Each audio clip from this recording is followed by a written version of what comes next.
The evolution of the story for Godzilla began when producer Tomoyuki Tanaka selected the preeminent thriller novelist of that era, Shigeru Koyama, to write the original story. Because he had written several stories that had mutant sea creatures, Tanaka looked at Koyama as an ideal choice. Special effects director Eiji Tsuburaya paid Koyama a high compliment in discussing the film many years later by writing, "Our film was a big experiment. So to cover up all of its shortcomings, we needed to have a better story. That was the idea." Koyama carried a big responsibility. In less than 3 weeks, Koyama penned the basic scenario, weaving a story of nuclear protest into a giant monster tale. His initial concept presented the monster, the 4 main characters of Dr. Yamane, Emiko, Ogata, and Serizawa, and he introduced the oxygen destroyer as a means for disposing of the monster. The basic structure of the final screenplay can be seen in his original story. The opening is quite similar to the events in the film.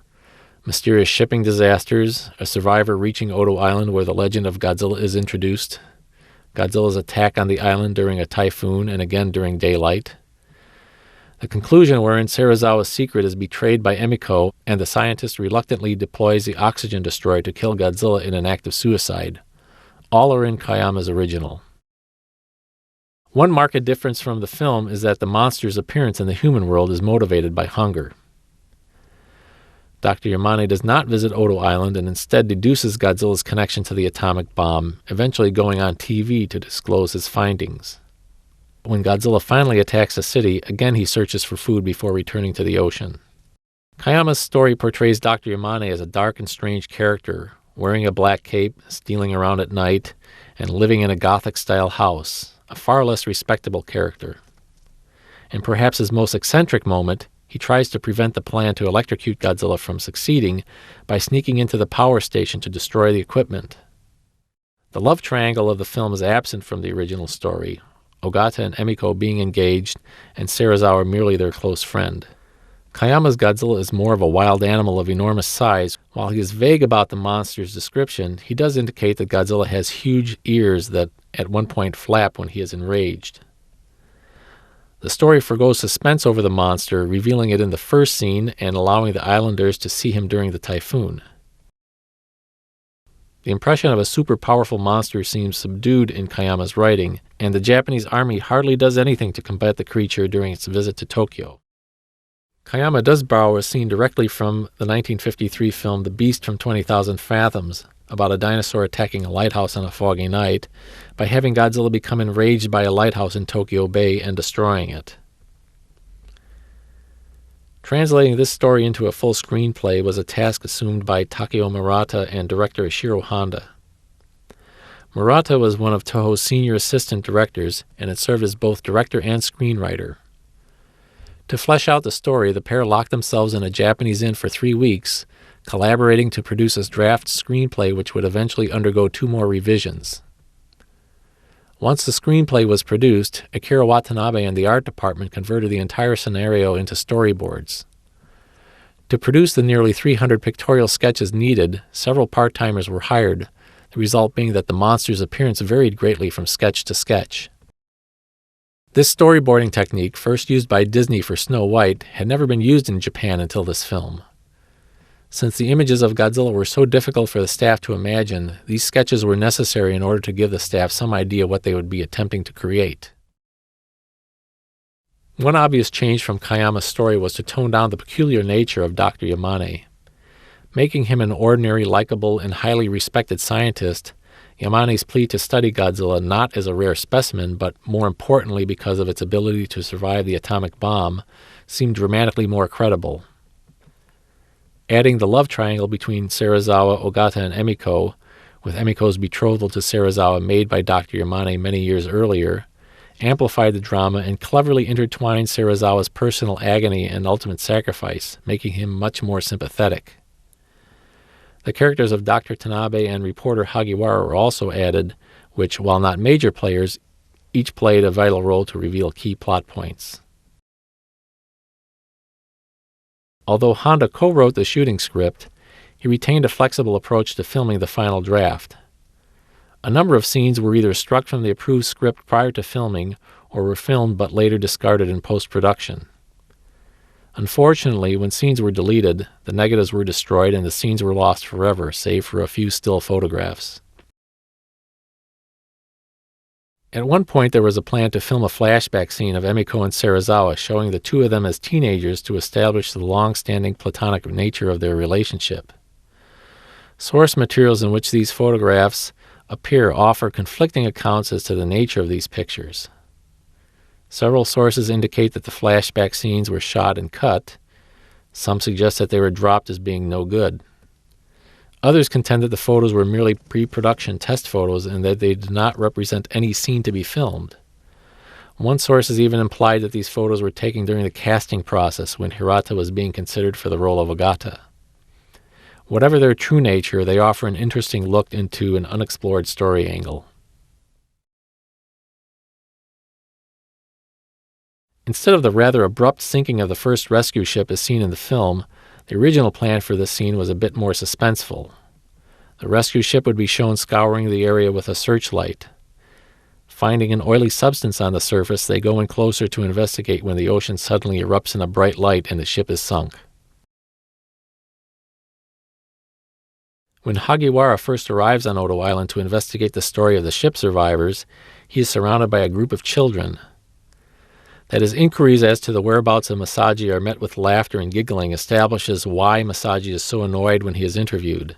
His story has obviously become a source of ridicule among the islanders. A number of other small scenes which included Hagiwara, such as his presence on one of the destroyers conducting the depth charge operation, were deleted before filming. The entire Odo Island sequence where the research team visits the island was rearranged. Originally, the research team first established a camp on the beach and then investigated the devastated village for a full day prior to Godzilla's appearance. One of their first actions was to visit the cemetery as Shinkichi mourns his brother and mother, a scene which was filmed but later cut. This scene hints at some kind of prior relationship between the Yamane family and Shinkichi, one that was never clearly explained in the filmed or script versions. The first day's sweep of the island by the science team uncovers the presence of radiation everywhere in the village, while Emiko assists first aid workers in attending to the injured. Radiation is first discovered when Masaji's raft is examined, and then at the beach where he was washed ashore. Finally, the village's wells are checked, all showing traces of radiation. The discovery of the trilobite is not made at this time.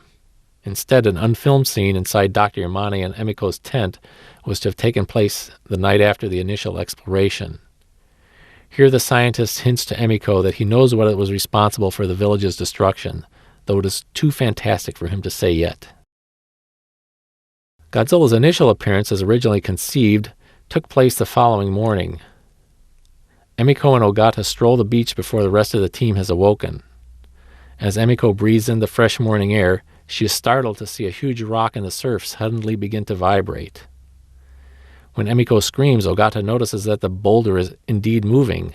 Unbeknownst to them, it is actually the tip of Godzilla's tail. Shinkichi rushes forth with a rifle and fires off a few shots as the rock disappears behind a cliff.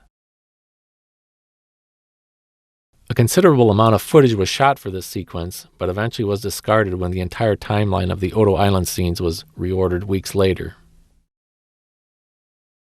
From this point forward, the ringing of the bell and the appearance of Godzilla over the mountain occurs.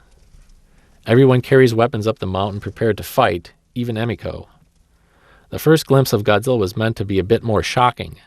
A bleeding cow was to be hanging from Godzilla's mouth, a carryover from the original story that emphasized Godzilla's hunger as a reason for him to appear.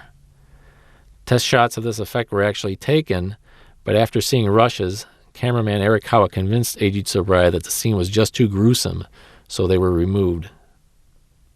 When the trees at the top of the hill catch fire, Godzilla becomes obscured behind the smoke and disappears from sight. Dropping this idea was a wise alteration that allowed the fiery atomic breath to be revealed later as a surprise tactic against the electrical towers. After Godzilla slips back into the ocean, Dr. Yamane's group was to walk amidst gigantic footprints on the beach where the trilobite is found. This scene was never filmed, although the image of the footprints on the beach was retained, shown in long shot from the top of the hill with a well-executed matte painting. Some subtle touches of characterization were also removed from the screenplay which, although interesting, were not vital to the story. One scene shows all the principal characters riding in a car through Tokyo upon their return from Odo Island. While the dialogue covered little important ground except to voice Dr. Yamane's doubts about the political effects of revealing his research, the staging of the scene itself clarifies Serizawa's involvement with the Yamane family. The implication of Ogata sitting in the front seat while Serizawa sits in the back with Emiko and Dr. Yamane is obvious. Dr. Yamane is shown to consider Serizawa a future son-in-law as well as a scientific colleague. Another small unfilmed scene shows two men discussing their fears on a rainy street corner as a radio reports news of Godzilla. Everyone seems to be struck by a sense of dread or fear, except for a dark, wounded war veteran standing under an awning in the background, Dr. Serizawa. Another unfilmed scene shows more clearly why Dr. Yamane arrives home very depressed in the middle of the film, asking to be left alone in his study. The scene is set in a beer hall, the patrons all cheering a TV report on the depth charge operation, assuming Godzilla has been destroyed. Amid all the revelry, the somber figure of Dr. Yamane, who has been sitting alone to the side, gets up and leaves. Another scene in the screenplay but dropped prior to filming was where the military decides on luring Godzilla to the deepest part of Tokyo Bay. When Godzilla is finally located, Ogata and Serizawa carry strong lights to the seabed which they use to attract Godzilla's attention. The monster becomes annoyed at the lights and descends toward the divers. Although the film concludes with a somber salute to the sacrifice of Dr. Serizawa, the story was intended to finish with Ogata and Emiko flying out over Tokyo Bay in a helicopter, dropping a memorial wreath for Serizawa into the waters below. While a nice personal tribute from his friends, this scene was unnecessary after the tribute aboard the ship, and it was dropped by director Honda. In terms of special effects scenes, just a scant few of the scenes planned were dropped prior to filming. A rather gruesome shot of people fleeing the Matsuzakaya department store towards the camera and from Godzilla as the atomic breath incinerates them was omitted. Likewise, Godzilla hurling multiple train cars to the ground was removed. Some scenes were not sketched out in advance but were added for filming, the most notable of which was the destruction of the Nichigeki Theater.